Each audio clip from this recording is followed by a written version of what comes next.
안녕하십니까. 강기혁 이재입니다.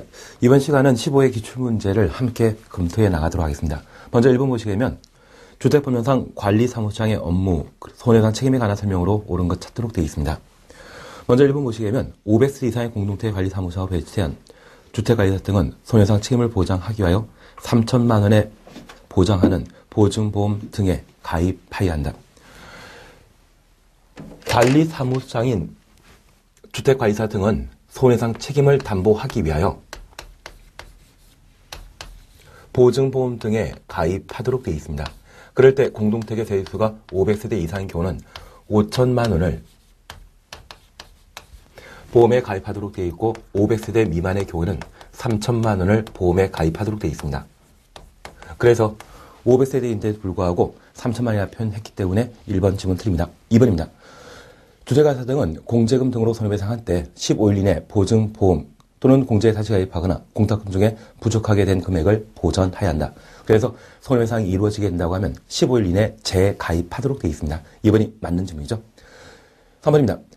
공제보증보험에 가입한 주택관리사로서 보증기간이 만료되어 다시 보증설정하려는 자는 그 보증기간 만료일 다음 날까지 다시 보증설정해야 한다. 만료일까지 보증 다시 가입하도록 되어 있습니다. 그래서 다음 날의 말 때문에 틀리게 됩니다. 4번 주택관리사 등은 관리사무장의 업무를 집행하면서 과실로 입자에게 재산 손해를 입힌 경우 그 손해를 배상할 책임 없다. 관리사무장의 손해배상 책임에 대한 성립 요건에 있어서는 고의 또는 과실로 입주자의 재산상 손해가 발생하게 된다고 하면 이 경우는 손해상 책임이 성립되게 됩니다. 그래서 손해상 책임이 없다란 말이 잘못되었기 때문에 4번 틀린 겁니다. 5번입니다. 관리사무장은 그 배치 내용과 업무 집행에 사용할 직인을 조례가 정하는 바에 따라 시장 군수에게 신고해야 한다.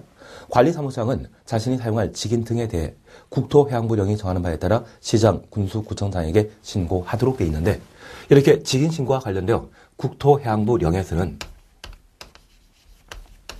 장관명령을 시행규칙이라 표현하고 있습니다.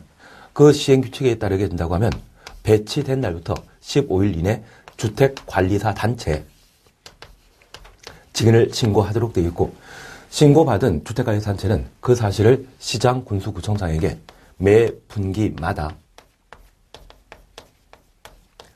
보고하도록 되어 있습니다. 그래서 저희가 구분하실 것은 현재 5번 질문처럼 관리사무장은 그 배치 내용과 업무 집행에 사용할 직인을 국토해양부령이 정하는 바에 따라 시, 군, 구청장에게 신고하여야 한다. 그 말도 맞고 시행규칙이 정하고 있는 바처럼 15일 이내 주택관리단체에 신고하고 신고하던 주택관리단체는 매 분기마다 시, 군, 구청장에게 보고한다. 그런 두 개의 취지 모두 맞는 지문으로 보십니다. 그래서 1번의 답은 2번이 되게 됩니다. 2번입니다. 주택법령상 입주자 대표 회의 의결사항과 공동택 관리 방법의 결정 등에 관한 설명으로 옳지 않은 찾도록 되어 있습니다. 1번 보시면 단지 안에 전기, 도로, 상하수도, 주차장, 가스설비, 냉난방 설비, 승강기 등의 유지, 운영 기준은 입주자 대표 회의의 의결사항이다. 저희가 하나 구분해 주실 것은 현재 입주자 대표 회의는 공용 부분 관리에 대한 의사결정을 하게 됩니다. 그래서 전유 부분과 관련된 사항은 입주자 대표 회의의 의결사항이 못 되는데 1번은 공용 부분 관리에 관한 사항으로 입주자 대표 회의의 의사결정 대상이 되게 됩니다. 그리고 2번입니다. 공용시설물의 사용료 부과 기준의 결정은 입주자 대표회의 구성원 과반 찬성으로 의결한다.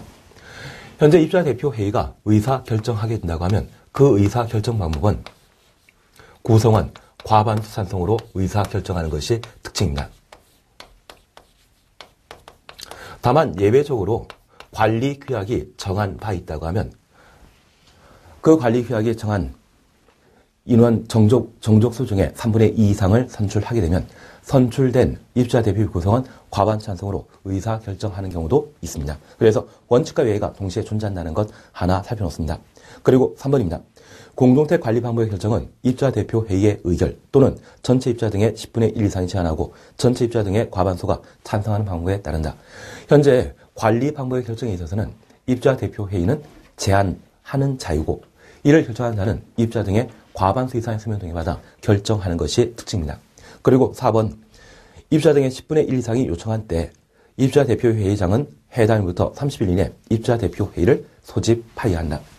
현재 입주자 대표 회의에 있어서는 회의를 개최하기 위해서는 소집하도록 되어 있는데 원칙적인 소집 방법은 관리 규약이 정하는 바에 따라 회장이 소집하도록 되어 있고 예외적으로 긴급한 사안을 처리할 필요가 있다고 하면 입주자 대표 회의 구성원 3분의 1 이상이 요청하거나 전체 입주자 등의 10분의 1 이상이 요청하게 되면 그날부터 14일 이내 입주자 대표 회의를 회장이 소집하도록 되어 있습니다. 그리고 5번입니다. 공동체 생활의 활성화와 질서 유지에 관한 사항은 입주자 대표 회의의 의결 사항이다. 그래서 답을 4번으로 해놓으시면 됩니다. 3번입니다. 주택법령 그리고 임대주택법령상 각종 위원회 구성에 관한 설명으로 옳지 않은 것 찾도록 되어 있습니다. 1번입니다. 국토해양부 장관은 주택정책심의위원회 위원이다. 현재 주택정책심의위원회 위원장은 현재 국토해양부 장관이 되게 됩니다.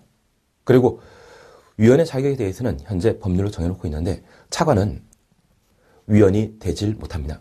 현재 장관이 위원장을 사용하기 때문에 또다시 차관이 그 주택정책심의위원회 구성위원으로 활동할 필요가 없는 것이 특징입니다. 그래서 답을 1번을 해오셔야 됩니다. 그리고 2번입니다. 시장군수구청장은 주택관리사로 관련 업무에 3년 이상 근무한 사람을 1명 이상 임대주택 분쟁조정위원회 위원으로 위촉하여야 한다. 그래서 임대주택 분쟁조정위원회 위원 자격에 관한 사항으로 주택관리사로서 관련 업무에 3년 이상 근무한 자 한번 확인해 놓습니다. 그리고 3번입니다.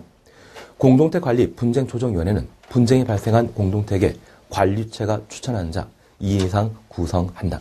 그래서 분쟁 발생한 공동택에 있어서는 관리체와 그리고 입주자 대표회의가 각각 추천한 자를 2명 이상 위원회 구성위원으로 위촉하게 됩니다.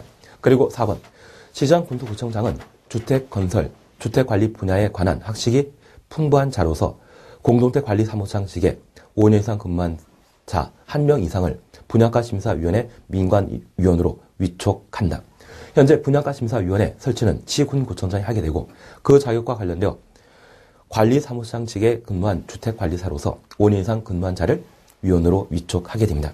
그리고 5번 국토해양부장관은 주택관리사로서 공동택관리사무장으로 10년 이상 근무한 자를 하자시사 및 분쟁조정위원회 위원으로 위촉할 수 있다. 하자시사 및 분쟁조정위원회는 국토해양부에만 현재 2개 되고요. 그리고 그 자격과 관련되어 주택관리사로서 소장 경력 10년 이상의 자를 위촉하게 됩니다. 그래서 3번의 답은 1번이 되게 됩니다. 4번입니다. 주택법령상 공동택 관리에 관한 설명으로 옳지 않은 것 찾도록 되어 있습니다. 1번 입주자 대표회의가 공동택을 주택관리업자에게 위탁관리하다 자치관리로 관리 방법을 변경할 때 그 위탁관리 종료일까지 자치관리기구를 구성하여야 한다. 저희가 구분해 주실 것이 있습니다. 현재 공동택 단지를 최초 자치관리로 결정하게 된다면 관리방법 결정 요일부터 6개월 이내 자치관리기구를 구성하도록 되어 있고 위탁관리하다 자치관리로 변경하게 된다면 1번처럼 종전 주택관리업자의 위탁관리 종료일까지 자치관리기구를 구성하도록 되어 있습니다. 2번입니다. 사업체로부터 공동택 관리할 것을 요구받은 입주자는 그 요구받은 날부터 3개월 이내 입주자 대표회의를 구성하여야 한다. 그래서 의무관리상 공동택에 해당되는 300세대 이상의 공동택을 사업체가 건설하게 되면 그 사업체는 입주 예정자와 해당 공동택에 대한 관리 계약을 체결하고 입주 예정자, 과반수 입주한 날까지 해당 공동택 단지를 관리하게 됩니다. 그리고 이 과반수 입주한 날 관리 방법 결정 요구하게 되는데 이러한 요구 있은 날부터 3개월 이내 입주자 대표 회의를 구성하고 관리 방법을 결정하며 위탁 관리를 결정한 경우에는 주택관리업자를 선정하도록 되어 있습니다. 그리고 이러한 결정 사항에 대해서는 입주자 대표 회의를 대표하는 자가 그 결정 있은 날부터 30일 이내 시군구청장에게 신고하고 사업자에게 그 사실 통지하도록 되어 있습니다. 그래서 저희 2번과 관련되어 3개월 이내 해야 될 처리할 사항들을 한번 확인해 보시면 됩니다. 3번입니다. 300세의 아파트를 건설한 사업체는 입주 예정자 전부가 입주할 때까지 그 아파트를 직접 관리해야 한다. 직접 관리하는 시기는 입주 예정자 과반수 입주하는 때까지 직접 관리하도록 되어 있습니다. 그래서 4번의 답은 3번이 정답이 되게 됩니다.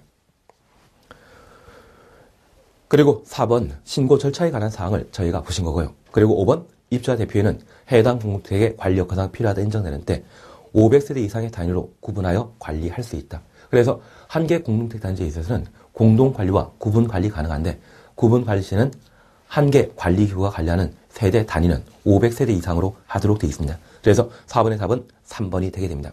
5번입니다. 주택법령상 입주자 대표의 구성에 관한 설명으로 옳지 않은 것 찾도록 되어 있습니다. 1번 입주자 대표는 4명 이상으로 구성하되 동별 세대수에 비례하여 관리규약이 정한 선고에 따라 선출된 대표자로 구성한다. 그래서 입주자 대표의 구성원 최소 4명 이상이라는 것 하나 살펴놓습니다. 2번입니다. 동별 대표자 입주자가 1명의 경우 입주자 등의 과반수가 투표하고 투표한 자 중에 과반수 찬성으로 동별 대표자를 선출한다. 그러면 2번과 관련되어 저희가 구분해 주실 것이 있습니다.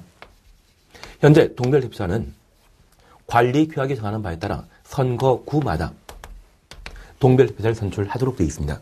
그래서 본문 지문 속에 입주자 등의 과반수가 투표하고 투표한 자 중에 과반 찬성으로 선출한다. 이 입주자 등은 전체 입주자가 아니라 선거구의 입주자 등을 말하게 됩니다. 그래서 선거구란 말이 생략되어 있지만 이 내용에 있어서는 선거구의 입주자 등의 과반수가 투표에 참여하고 투표한 자 중에 과반 찬성으로 동별 대표자를 선출하게 됩니다. 3번입니다. 동별 대표임기는 3년을 하되 한 차례만 중임할 수 있다. 동별 대표임기는 2년을 하고 한 번만 중임할 수 있습니다. 그래서 3번이 틀린 정답이 되게 됩니다.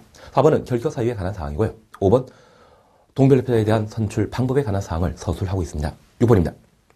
주택법령상 장기수선 계획과 장기수선 충당금에 관한 설명으로 옳지 않은 것 찾도록 되어 있습니다. 1번 입주자 과반수 서면동이 있더라도 장기수선 상금을 하자 진단, 하자 감정에 드는 비용으로 사용할 수 없다. 입주자 과반수의 서면동이 있으면 하자 진단 비용 등으로 사용할 수 있습니다. 사실 장기수선 상금의 사용은 장기수선 계획에 따르도록 되어 있습니다. 그래서 장기수선 계획에 따라 주요시설의 교체, 보수, 수선이 필요하게 된다고 하면 그에 따라 사용하는 것이 원칙이지만 입주자 과반수 이상의 서면동이 없게 된다면 하자사 및 분쟁조정위원회에 드는 조정과 관련된 비용, 하자 진단과 감정에 드는 비용, 이를 청구하는 비용에 각각 사용할 수 있는 것이 특징입니다. 그래서 1번이 틀린 정답입니다. 그리고 2번 입주자 대표회의와 관리처는 장기수선 계획을 국토해양부령이 정하는 바에 따라 조정할 수 있다. 현재 장기수선 계획은 300세대 승강기, 공동 승강기, 중앙 집중 난방 방식이 설치되어 있는 공동주택의 사업 주체, 리모델하는 자가 장기수선 계획을 수립하도록 되어 있고 이를 조정하는 자는 입주자 대표회의 및 관리체가 3년마다 조정하는 것이 특징입니다. 그래서 2번의 질문 맞습니다. 그리고 3번은 장기수선 다음은 소유자에게 부가 징수하는 것이죠. 그래서 3번에 관한 이야기 한번 살펴주시면 됩니다. 그리고 4번은 장기수선 계획의 수립에 관한 사항으로 저희가 보신 거고요. 5번 장기수선 다음의 적립 시기에 대해서는 사용자부터 1년 경과날이 속하는 달에 매월 적립한다. 그래서 답을 1번으로 해놓으시면 됩니다.